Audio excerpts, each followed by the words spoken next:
Bonjour à toutes et à tous, je suis ravie de vous retrouver aujourd'hui pour notre webinaire consacré au cancer. Alors nous avons choisi de parler du cancer ce mois-ci dans le cadre d'Octobre Rose, donc un mois qui est dédié à la prévention, à l'information et au soutien des personnes qui sont touchées par le cancer du sein. Mais bien entendu, le cancer, ce n'est pas qu'en octobre et pas seulement le cancer du sein. C'est un combat de tous les jours, et notamment pour les personnes en emploi au moment de l'annonce du cancer, qui vont devoir bien souvent s'arrêter, puis reprendre le travail. Donc, nous sommes ravis d'accueillir aujourd'hui Laure Maillard, qui est coach professionnelle et patiente partenaire fondatrice de Work to Care. Bonjour Laure. Bonjour. Donc, nous allons avoir le plaisir d'échanger ensemble dans quelques minutes et je vous laisserai à ce moment prendre la parole concernant votre parcours et votre intérêt pour le sujet du jour.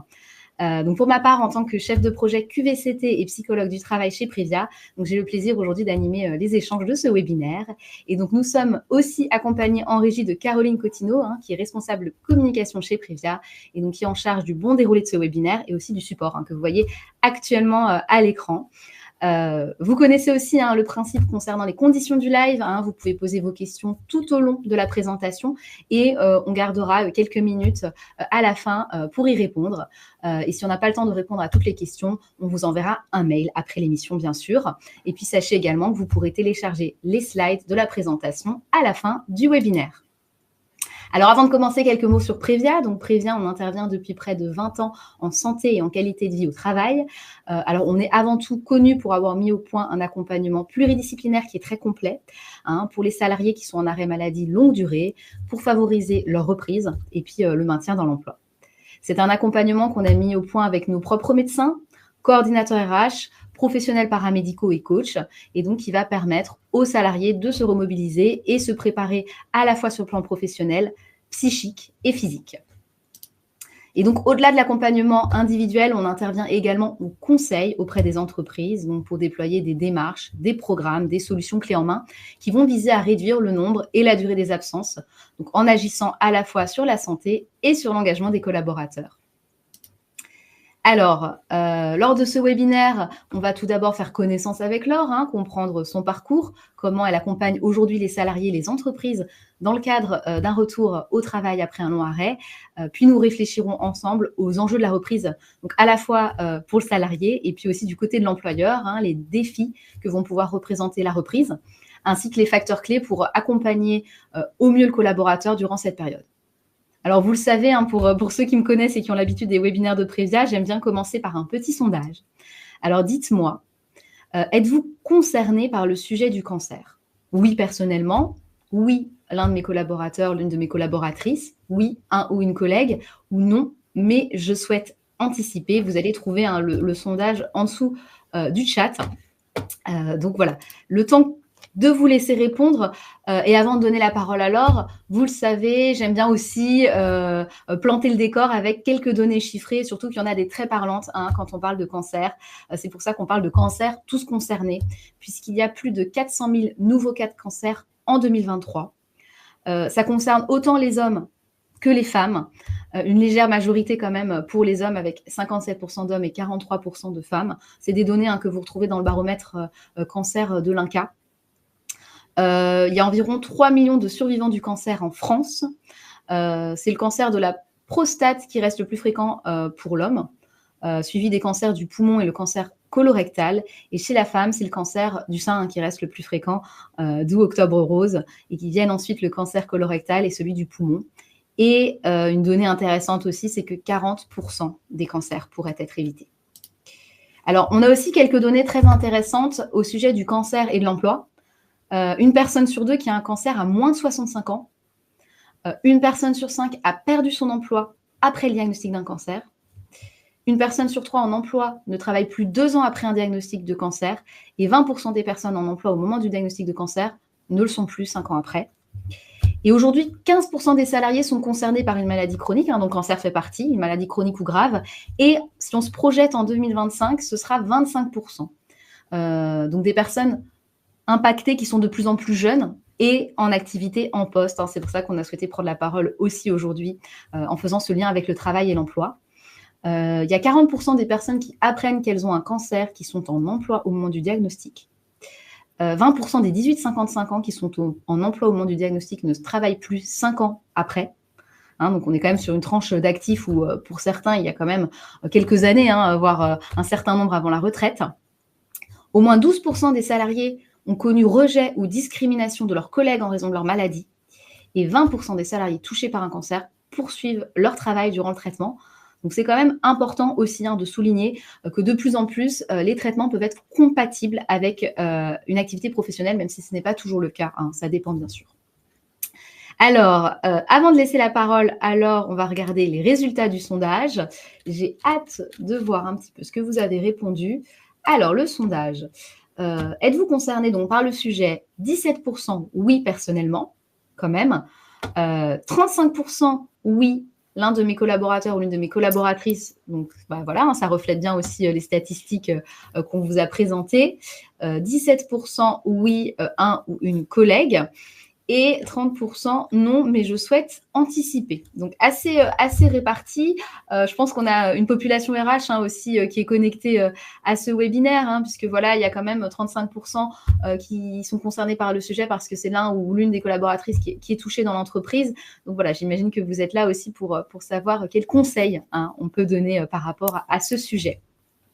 Merci beaucoup à tous, hein, pour vos réponses. Alors, Laure, c'est à nous. Hein, je pense qu'on est tous très impatients de vous entendre.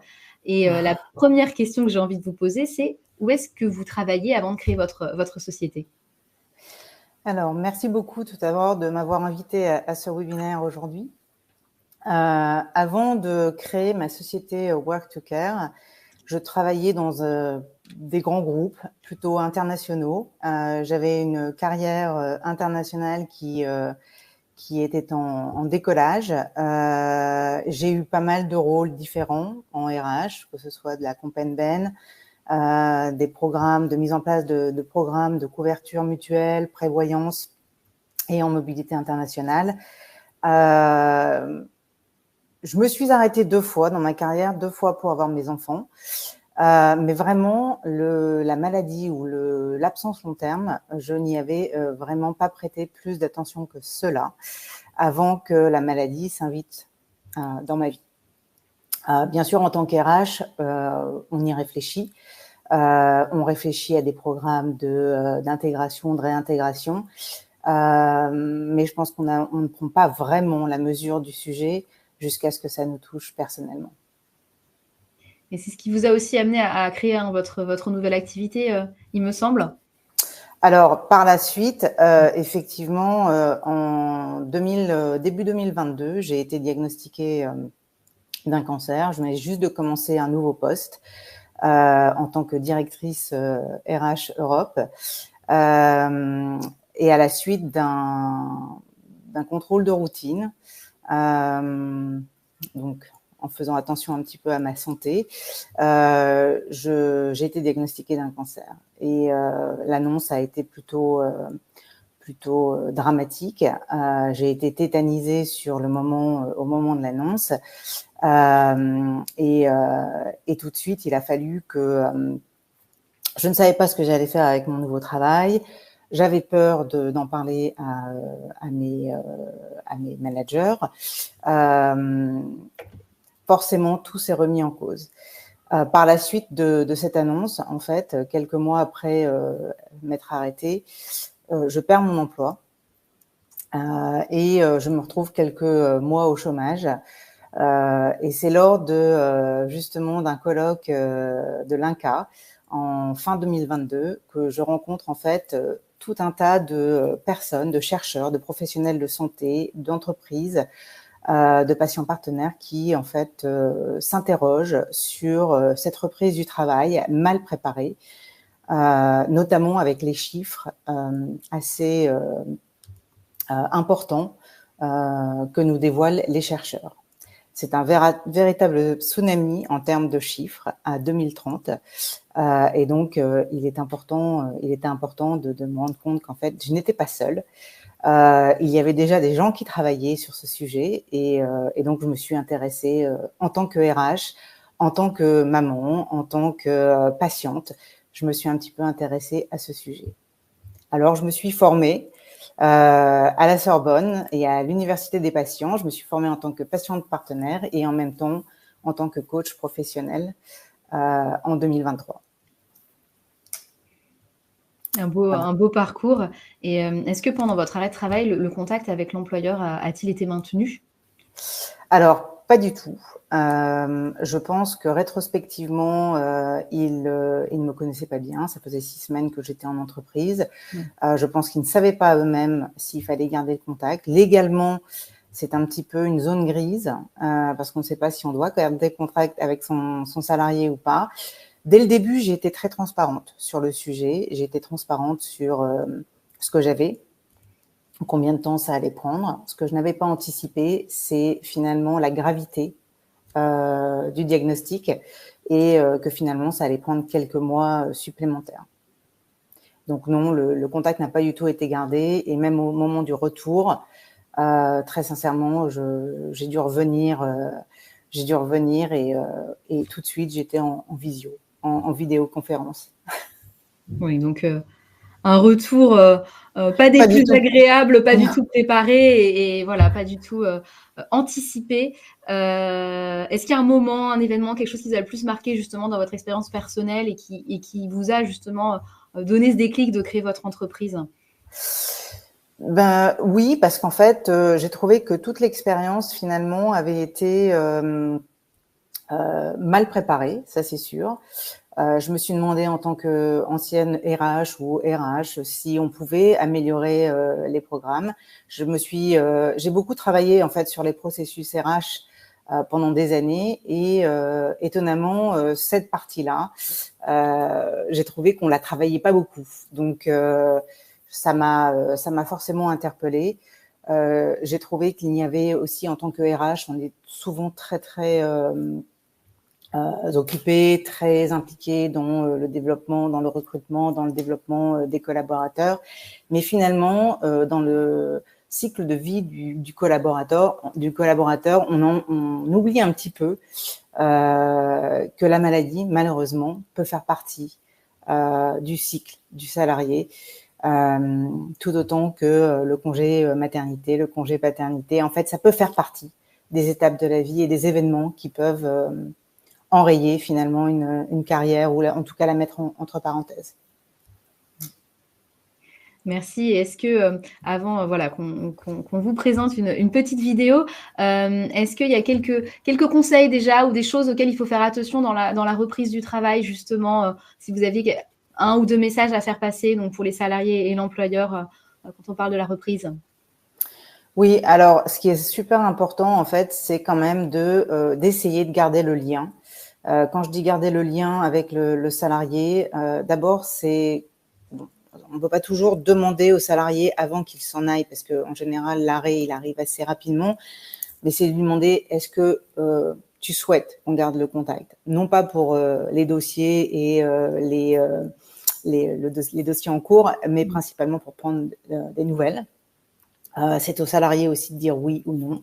On peut aussi donc garder déjà ce premier contact et au moment de la reprise, c'est de la travailler en amont. C'est comme le contact serait gardé finalement, ce serait de pouvoir préparer aussi en fonction des capacités du salarié, de savoir ce qui pourrait être mis en place. Des adaptations, des accommodations, de la flexibilité du travail et de voir un petit peu comment ce retour peut se faire. Merci beaucoup, Laure et on vous a laissé, aussi, bien sûr, une petite explication, voilà, de ce qu'est un patient, partenaire. Donc voilà, n'hésitez pas à en prendre, connaissance de cette petite définition. Et je vais vous proposer maintenant qu'on aborde, le sujet des enjeux, liés au retour au travail après une longue absence. Et dans un premier temps, on va écouter, le témoignage d'Olivier, qui est un de nos collaborateurs, qui est coordinateur RH chez Previa et donc qui est en charge de l'accompagnement, de nos bénéficiaires, en période d'arrêt longue durée. Et puis après, on en rediscute.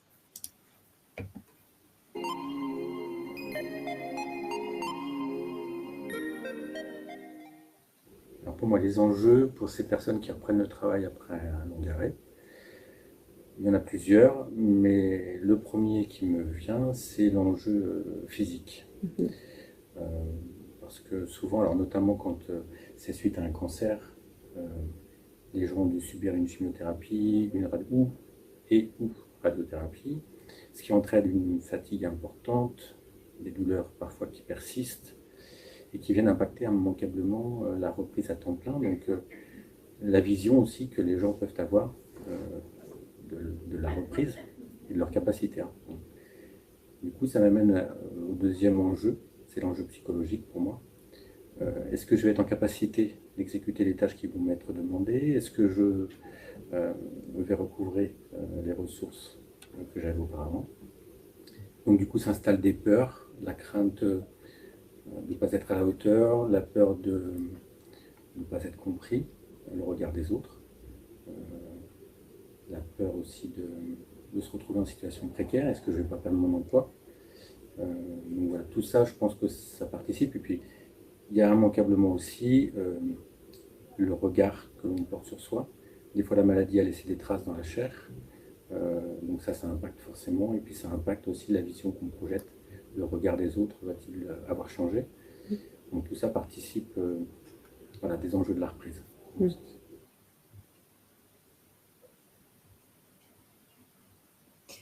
Merci beaucoup à Olivier pour ce témoignage. Donc, Laure, Olivier, il évoque à la fois des enjeux physiques, psychologiques, notamment les craintes qu'on peut avoir quand on va reprendre. Voilà, j'ai envie de vous poser aussi cette question. Donc, pour vous, quels sont les principaux enjeux auxquels sont confrontées les personnes qui vont reprendre le travail après une longue absence, après une maladie?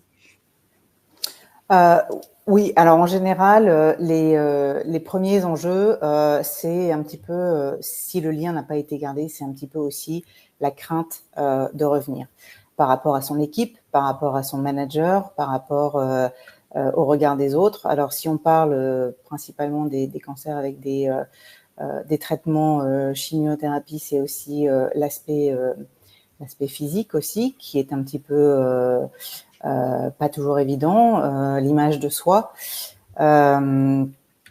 Notamment, je pense à une personne que j'ai accompagnée où finalement, par exemple, sur les badges, ce sont des anciennes photos versus le nouveau soi. Il peut y avoir aussi de la fatigabilité au fur et à mesure du retour. Alors, les premières semaines, peut-être pas vraiment. Pas tout de suite, mais en tout cas, la fatigue s'installe et puis la perte de confiance en soi devient de plus en plus présente. Il y a la peur aussi d'être isolé par rapport à ses collègues parce que certains n'osent pas venir vous parler, ne savent pas comment vous aborder. D'autres viendront vous poser 1000 questions. Comment on prépare ce retour finalement? Et puis, il y a une autre question qui se pose aussi, c'est la question des priorités. Et quand on revient, bien sûr, on parle de la sphère professionnelle, mais quand on revient, on doit donc reprendre ses tâches, se réintégrer dans son équipe, être accueilli. Mais il y a aussi les autres sphères, qui sont les sphères personnelles, les sphères sociales, les sphères de la santé, et tout ça, ça ne s'est pas arrêté. C'est-à-dire que pour ceux qui ont des enfants, c'est de s'occuper aussi d'arriver à jongler entre les enfants, la famille, aller à ses rendez-vous médicaux.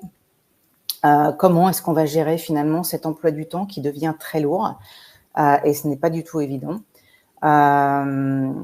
C'est pour ça qu'il y a une nécessité d'avoir des accommodations aussi pendant ce retour. Et puis, il y a une pression sociale, alors effectivement par l'entourage professionnel, parce qu'on se dit que si la personne revient, c'est qu'elle est prête à revenir comme avant, sauf que ça n'est pas le cas. Et puis, la pression de l'entourage aussi. Parce que bien souvent, quand on est en traitement, moi j'ai vu des patients, patientes dont les familles ne comprenaient pas aussi ne rien faire. Et quand on est patient, on ne fait pas rien. Quand on est patient, on s'occupe à se soigner. Donc, c'est énorme comme chemin. Et il faut vraiment en apprendre, en avoir conscience. Alors, par rapport justement à cet équilibre, on voit bien qu'il y a cet enjeu aussi dans la reprise de trouver un équilibre. On n'est pas tout à fait guéri parfois. Justement, comment vous les accompagnez, les personnes, comment vous accompagnez les salariés, les entreprises, donc pour retrouver confiance en eux, se réintégrer dans leur environnement professionnel et puis retrouver cet équilibre pro-perso et une place dans l'entreprise? Alors en général, je travaille sur 5 à 6 séances avant la reprise. Alors entre avant la reprise et puis un petit peu au moment de la reprise. Les premières séances sont souvent beaucoup de dépose, c'est-à-dire qu'est-ce qui s'est passé pendant ce vécu de la maladie. Il y a énormément besoin d'en parler. Et donc, en tant que patiente partenaire ayant vécu la même chose que ces personnes que j'accompagne, c'est beaucoup plus facile. Il y a une espèce de compréhension qui se fait naturellement. Il y a beaucoup d'écoute. Les personnes ont besoin de cette écoute, besoin de partager leur expérience. Et puis, c'est de les accompagner à travers ces séances pour définir des objectifs petit à petit sur comment elles perçoivent en fait le retour en entreprise. Est-ce qu'elles veulent de la flexibilité? Quels sont les jours, les moments où elles ont plus d'énergie? Est-ce que c'est le matin? Est-ce que c'est l'après-midi? Ça va vraiment dépendre. Chaque parcours est singulier, chaque parcours est unique. Donc, ça dépend vraiment de la personne qu'on accompagne, de ses prérogatives aussi. Elles ont aussi besoin de soutien à travers ces sessions. Donc, c'est aussi d'être une patiente partenaire ressources et leur indiquer un petit peu ce qui est disponible dans l'écosystème entre les associations, les cours de sport, peu importe, selon les besoins, en fait, c'est de pouvoir un petit peu donner toutes ces ressources. C'est de faciliter aussi la communication avec l'équipe et le manager parfois, de savoir comment aborder certains sujets. Est-ce qu'on veut les aborder? Et puis, c'est d'anticiper, d'explorer, d'anticiper un petit peu ce retour progressif, de voir un petit peu les dispositifs présents dans l'écosystème pour pouvoir revenir en douceur. Voilà. Alors après, c'est vrai que je vois, il y a l'accompagnement personnalisé. Dans les plus grandes entreprises, idéalement, c'est d'avoir un référent ou une personne qui puisse aussi être le soutien ou le support de ces personnes qui reviennent, que ce soit entre les changements qu'il y a eu récemment dans l'entreprise, les formations qu'il faut peut-être voir, les changements dans les bâtiments, peu importe, mais c'est de mettre en place aussi des référents dans l'entreprise. Merci beaucoup, Laure. Alors, je vous propose de visionner une seconde vidéo où Olivier va nous partager donc, ses conseils aux collaborateurs qui vont souhaiter reprendre après un long arrêt de travail.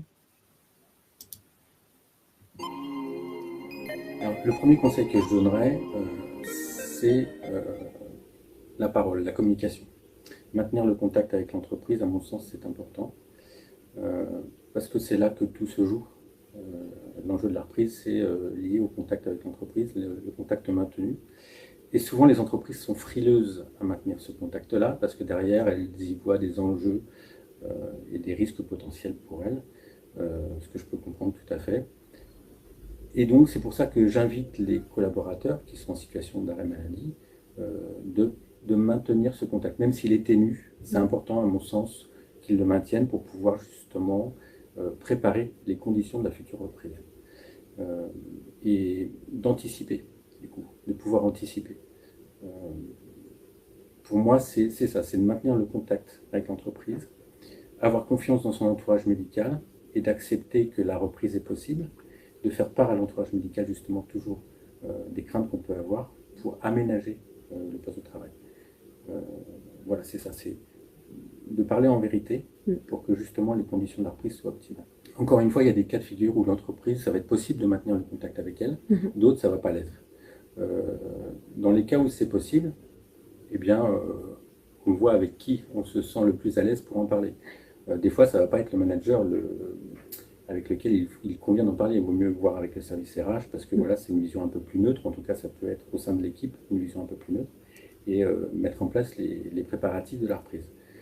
Parfois, l'entreprise, c'est pas possible d'avoir des échanges directs comme cela. Et donc, j'invite les collaborateurs, les salariés en arrêt maladie de se tourner vers les personnes qui peuvent être des personnes ressources. Et il y a un acteur clé dans ce cas de figure-là, c'est le médecin du travail.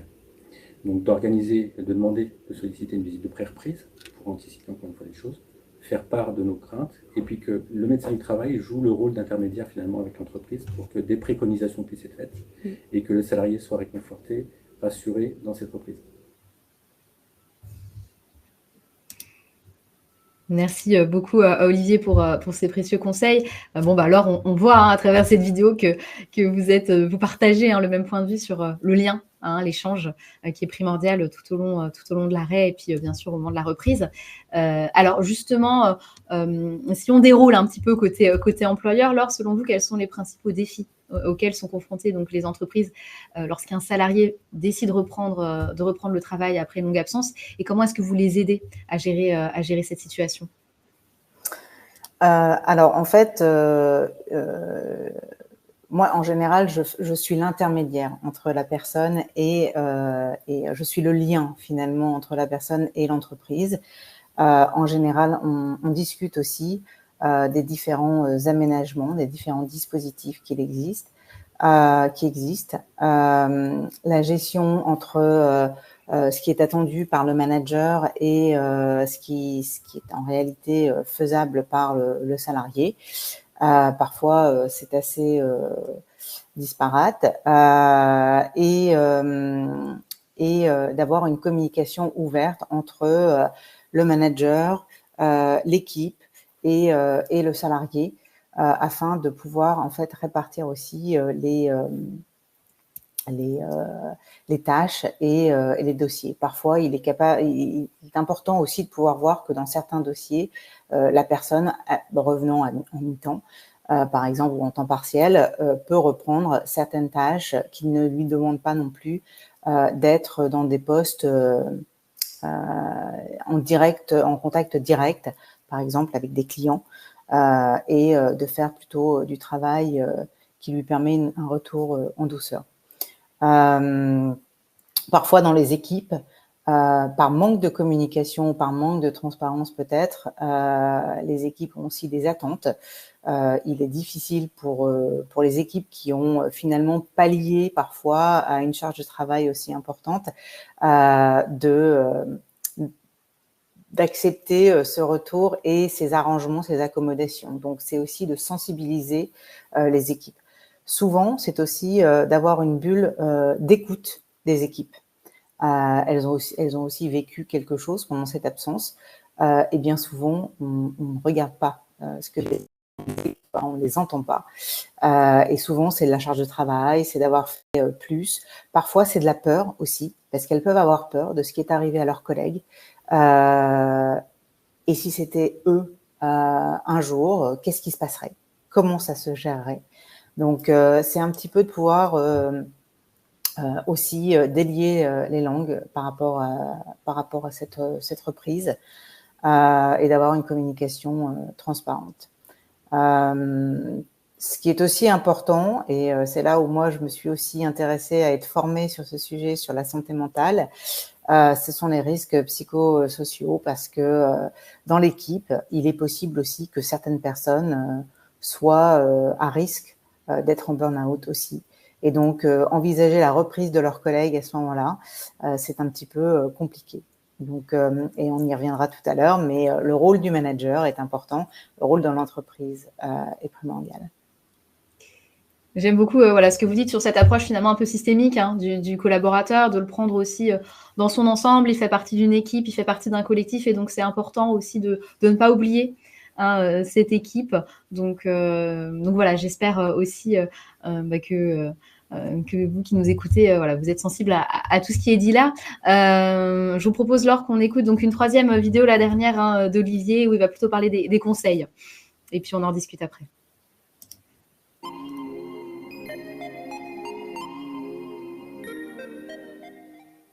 Le principal défi pour l'entreprise, ça va être justement de réussir cette réintégration.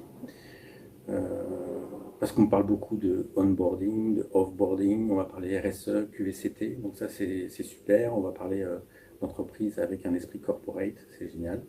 Maintenant, il faut aussi avoir un regard sur le boarding tout court, et de ne pas laisser des gens sur le côté. Donc j'entends que parfois ça peut être compliqué pour l'entreprise de maintenir la communication avec le salarié, de peur d'avoir d'être un peu dans comment dirais-je, de rentrer dans l'intime et d'aller, voilà, ce que j'entends parfaitement. Après, il faut aussi se saisir des outils mis à disposition des entreprises. La loi de août 2021 a mis en place le rendez-vous de liaison. Donc ça, je pense que c'est un outil qu'il convient d'utiliser et de faire part à son salarié des possibilités de ce rendez-vous. C'est un moyen aussi de tendre la main. Si jamais il n'y a pas de retour, il faut respecter aussi l'absence de retour, ça veut dire quelque chose.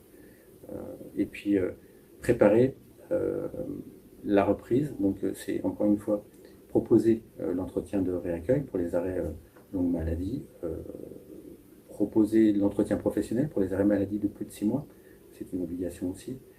Donc voilà, c'est des outils mis à disposition des entreprises qui leur donnent droit d'entamer des discussions et de lancer cette communication.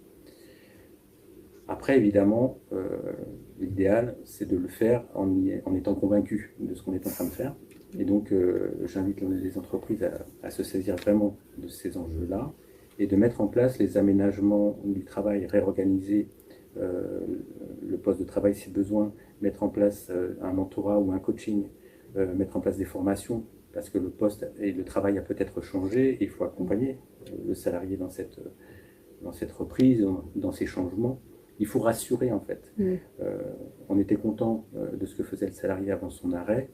Faut l'accompagner justement. Et je pense que même les enjeux pour l'entreprise, c'est de constater qu'effectivement, c'est pas des paroles en l'air, ce que l'entreprise diffuse comme message, et que les salariés, le corporate, la famille, c'est véritable, ça fait véritablement sens, quoi. Et pour les collaborateurs autour, constater qu'effectivement, ce ne sont pas des paroles en l'air. En fait, un bel outil, suite à un long arrêt, c'est le temps partiel thérapeutique. Donc ça, ce temps partiel, il est prescrit par le médecin traitant. Souvent, il prescrit le temps partiel thérapeutique et dans l'esprit des gens, c'est forcément à mi-temps. Ça ne l'est pas forcément. Ça peut être un peu moins, ça peut être un peu plus. Mais en tout cas, ce qui est important, c'est de se saisir aussi de cet outil-là, d'en parler à son médecin, pour qu'on puisse reprendre en douceur. Et justement, la vision altérée du salarié sur ses capacités à reprendre, très souvent, les premiers contacts que j'ai une fois la reprise venue en temps partiel thérapeutique, c'est de dire c'est compliqué parce que je me sens extrêmement fatigué, je ne pensais pas et ça me fait peur. Donc moi, de leur expliquer à ce moment-là qu'en fait, le temps partiel thérapeutique, il a tout son sens. Il n'est pas là pour rien. Et que le temps partiel, c'est thérapeutique. Donc il y a une partie de temps partiel travaillé et une partie où on est en arrêt de travail. Et il y a une raison à ça. Et qu'effectivement, on prépare la reprise pérenne à temps plein, mais que c'est un passage obligé et qu'effectivement, c'est parce qu'on sait que les gens vont être fatigables, que les gens vont avoir encore des douleurs, des choses,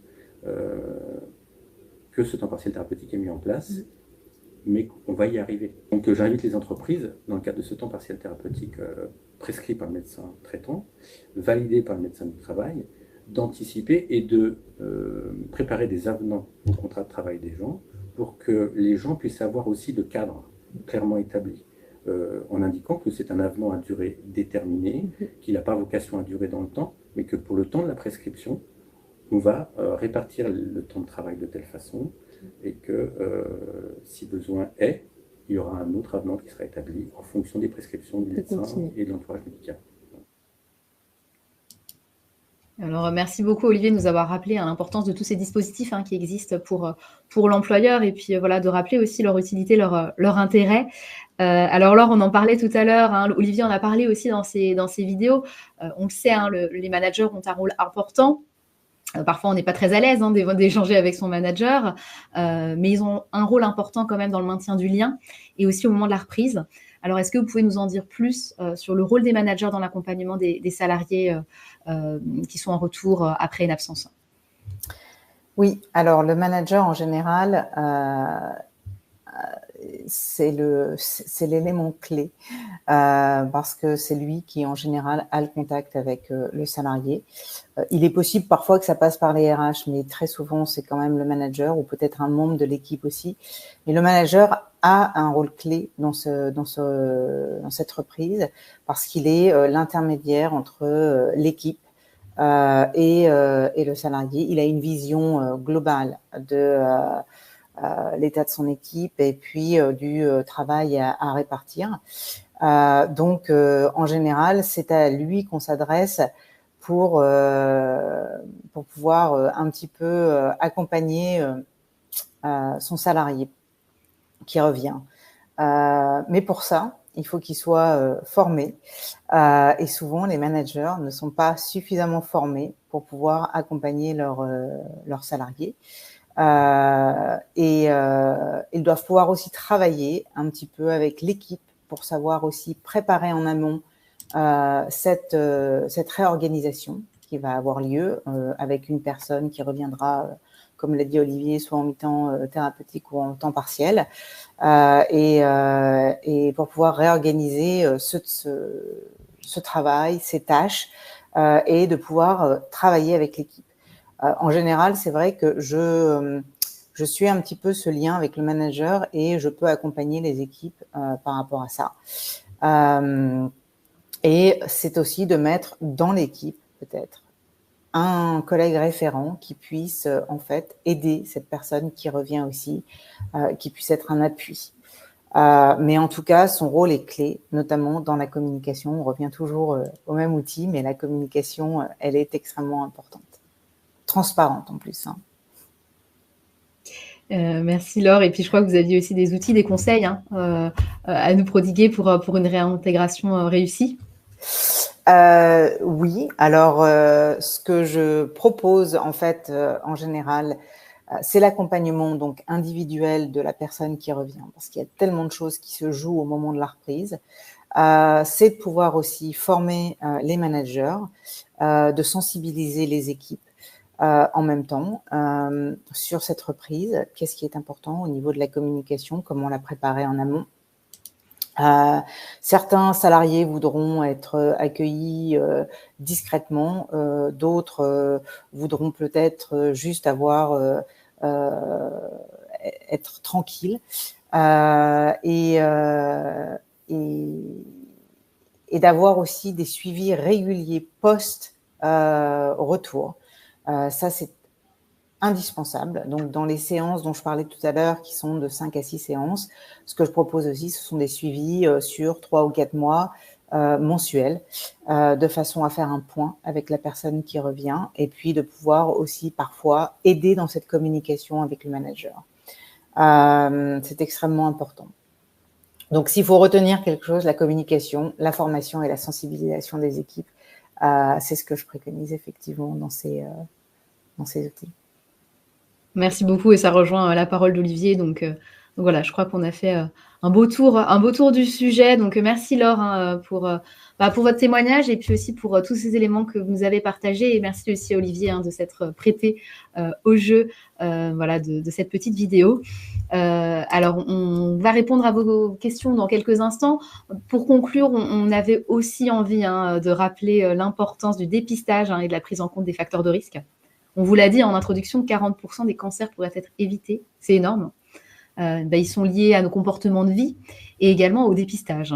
Et comme vous le voyez à l'écran, sur le haut du podium, on va retrouver le tabac, l'alcool et l'alimentation déséquilibrée. Alors, Laure, je crois que vous souhaitiez nous partager aussi quelques mots sur l'importance du dépistage et aussi notamment le rôle de l'employeur dans l'accès aux soins, dans l'accès à ces temps de soins qui sont indispensables. Oui, alors c'est vrai quand on regarde un petit peu tous ces facteurs de risque, on se dit qu'on n'en fait jamais assez, mais au-delà d'avoir une hygiène de vie on va dire pas irréprochable, mais en tout cas de s'astreindre un petit peu à avoir un bon équilibre entre l'alimentation, le sport et de trouver son rythme, parce que c'est aussi important, et de pouvoir aussi réaliser ces dépistages. C'est aussi important pour l'entreprise de comprendre que pour pouvoir faire tout ça, il faut aussi un petit peu de flexibilité. Et je reprendrai aussi ce que moi j'ai pu vivre sur 25 ans de carrière finalement en entreprise. Très souvent, je n'ai jamais eu le temps d'aller faire du sport. L'alimentation a été pas très regardée. Il y a eu beaucoup de choses sur ces 25 ans finalement en entreprise où je me suis dit, j'aurais pu faire différemment, mais est-ce que je pouvais faire différemment? Et donc, c'est là où l'entreprise a aussi son rôle à jouer, parce que pour les dépistages, il faut avoir du temps. Il faut pouvoir donner du temps aussi à ses salariés. Aujourd'hui, on peut, les rendez-vous, ils ne se prennent pas comme ça. Hein. Parfois, ils sont imposés. On ne peut pas forcément choisir les horaires. Et il faut aussi un petit peu, de flexibilité par rapport à ces dépistages, et de laisser ces salariés en fait pouvoir les réaliser aussi.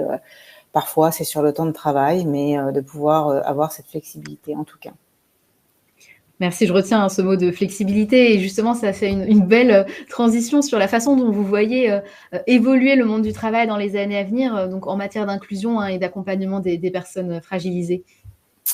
Oui, surtout si on regarde tous les chiffres que vous nous avez donnés depuis le début, quand on pense qu'une personne sur 4 est en poste lors de l'annonce d'un diagnostic, si on regarde que 15% aujourd'hui vivent avec une maladie chronique, et d'ici 2030 ou 2025, donc c'est demain, 25%. Si on prend aussi les proches aidants, dont on parle finalement peu encore, ça commence à venir, mais les proches aidants, ce sont ceux qui accompagnent finalement les membres de la famille qui en ont besoin, alors soit à travers une maladie, soit à travers un handicap. Eux aussi vivent des choses très compliquées. Finalement, j'ai envie de dire, on est tous concernés, et c'est notre responsabilité à tous de prendre conscience de cela en entreprise, parce que finalement, ça impacte l'entreprise. Et la santé des salariés, c'est certainement ce qu'il y a de plus riche et de plus précieux pour une entreprise. En résumé, j'ai envie de dire que le monde du travail, on le voit, il est en constante évolution, donc on tend vers un modèle plus humain et inclusif. Et les entreprises qui sauront s'adapter à ces nouvelles exigences auront un avantage aussi compétitif en termes d'attractivité et de fidélisation. On sait que c'est un fort enjeu aussi quand on parle de l'emploi, quand on sait le nombre de personnes qui ont aussi l'intention de quitter leur entreprise, de changer d'entreprise. On a tous à y gagner à s'intéresser à ces sujets-là. Et pour conclure, Laure, quel message vous souhaiteriez adresser aux entreprises et aux salariés pour les encourager à agir en faveur du retour au travail plus serein d'un côté comme de l'autre? Déjà, un premier chiffre, 70% des entreprises qui mettent en place ces accompagnements voient un réel impact dans la fidélité finalement de leurs salariés, dans l'attractivité aussi.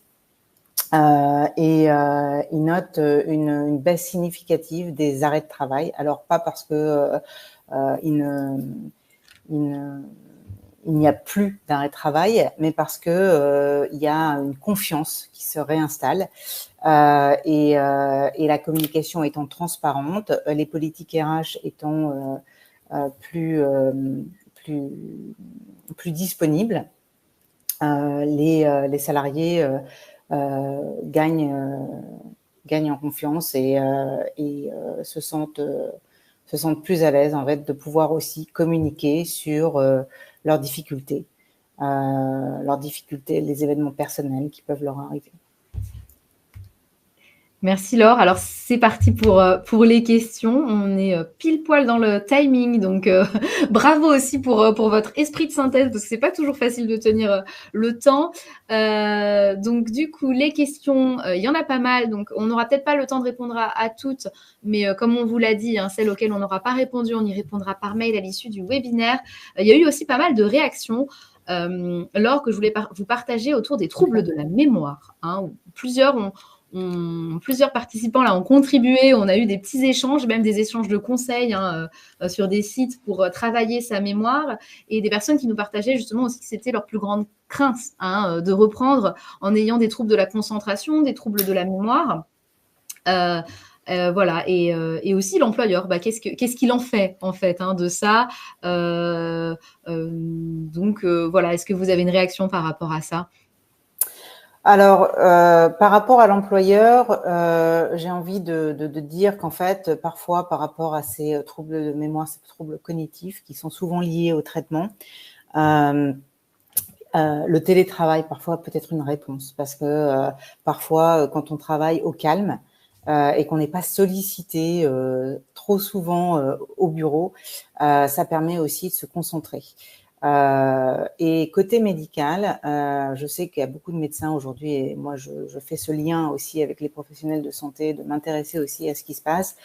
C'est vrai que c'est un vrai sujet. Et donc aujourd'hui, ils sont en train de travailler sur des protocoles et de voir un petit peu, de personnaliser aussi ces protocoles de façon à ne pas impacter la qualité de vie. On s'est aperçu que c'est vrai que tous ces traitements finalement sont très lourds.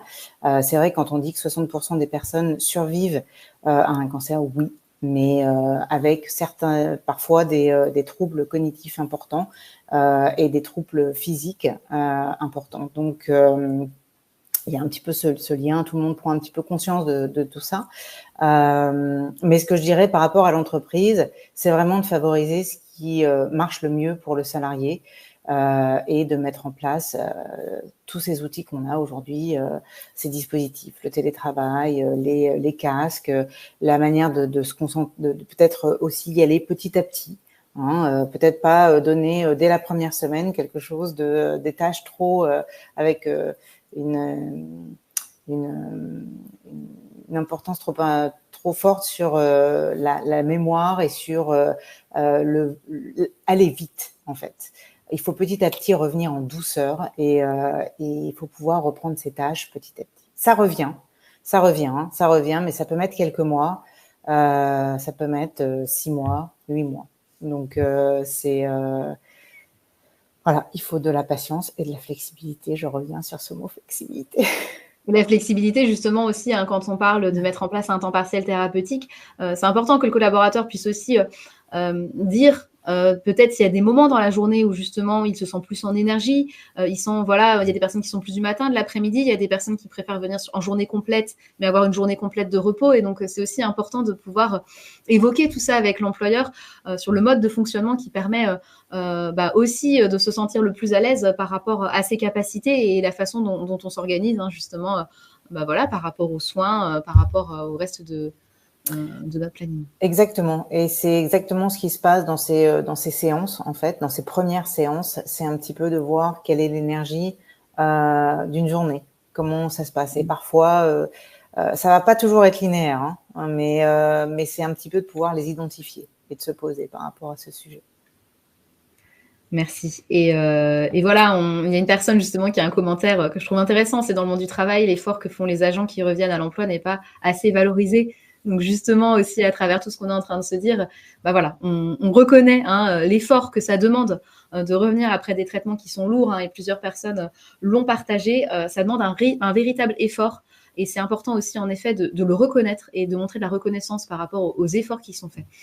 On a d'autres questions et notamment une de Sylvie qui se questionne par rapport à votre accompagnement sur 5 ou 6 séances avant la reprise. Mais comment être sûr que la personne reviendra à telle date pour mettre en place cet accompagnement ? Je pense que c'est l'idée aussi du bon timing pour lancer cet accompagnement quand on ne sait pas forcément si la personne a l'envie ou a la capacité de reprendre dans les mois à venir.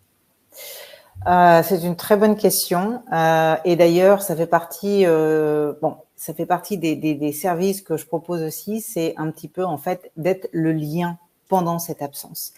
En tant que patiente partenaire, c'est un lien très spécifique, unique qu'on peut avoir avec le salarié et finalement c'est de voir aussi comment ça évolue tout ça. Donc ces 5 ou 6 séances finalement, elles peuvent être faites en amont.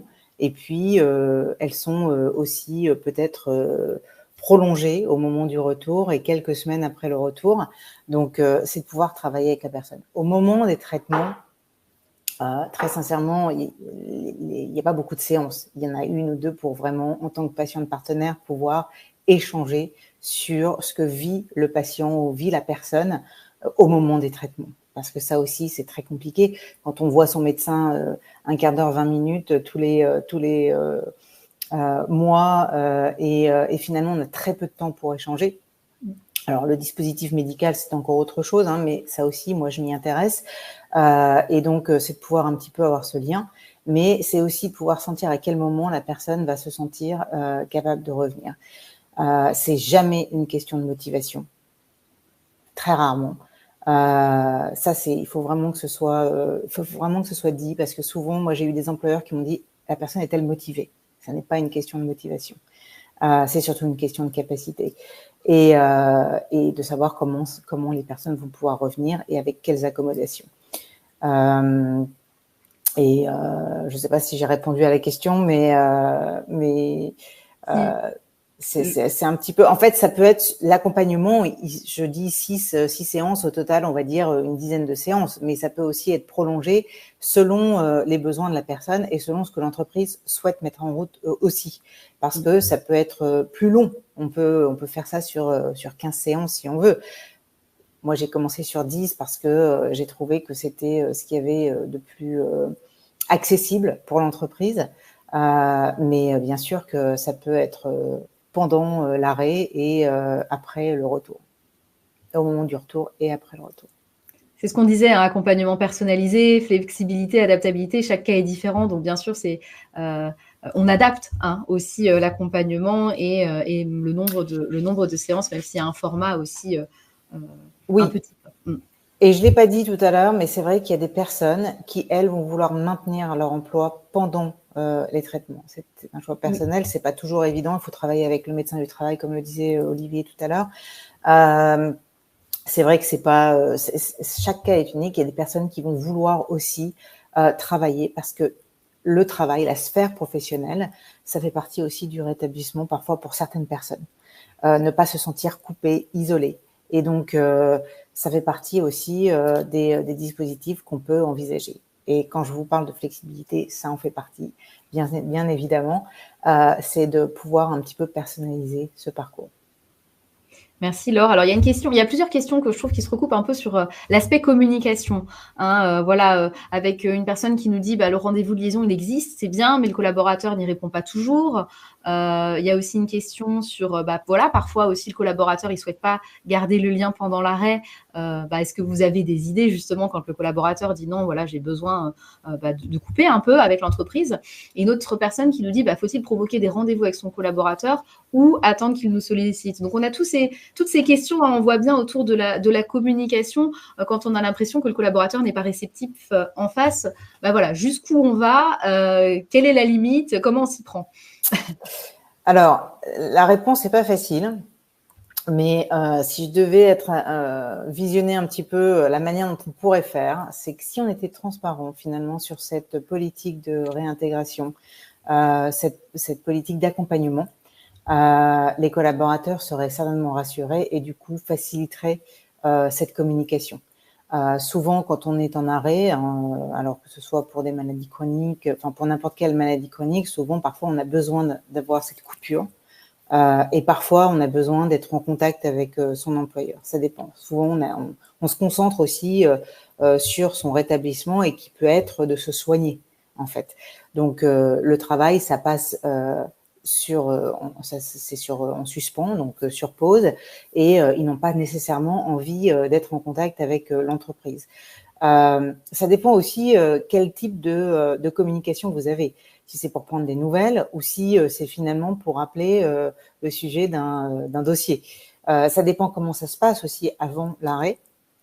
Parfois, il y a aussi des mauvaises communications avant l'arrêt et donc déjà des problématiques.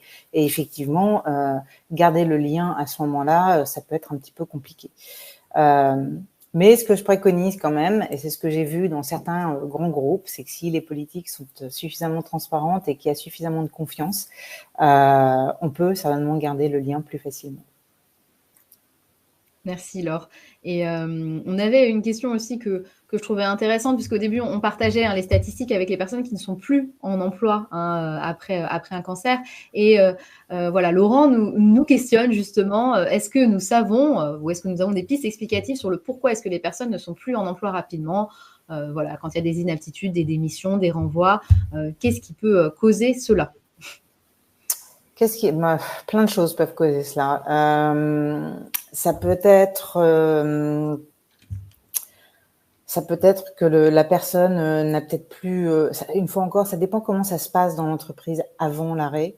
Mais parfois, les personnes préfèrent, si ça se passait mal, elles préfèrent peut-être couper et peut-être avoir une rupture. C'est rare quand même pendant les traitements, hein, mais il est possible que la personne décide de ne plus revenir dans l'entreprise parce que finalement, les conditions de travail n'étaient pas suffisamment bonnes. Je peux pas faire une réponse comme ça, je peux la faire que générale, mais ça peut être aussi des entreprises qui décident de se séparer d'un salarié. Ce qui est important en fait dans cette reprise, et c'est ce que disait Olivier, c'est-à-dire que il faut être honnête avec la manière dont on fait cette démarche.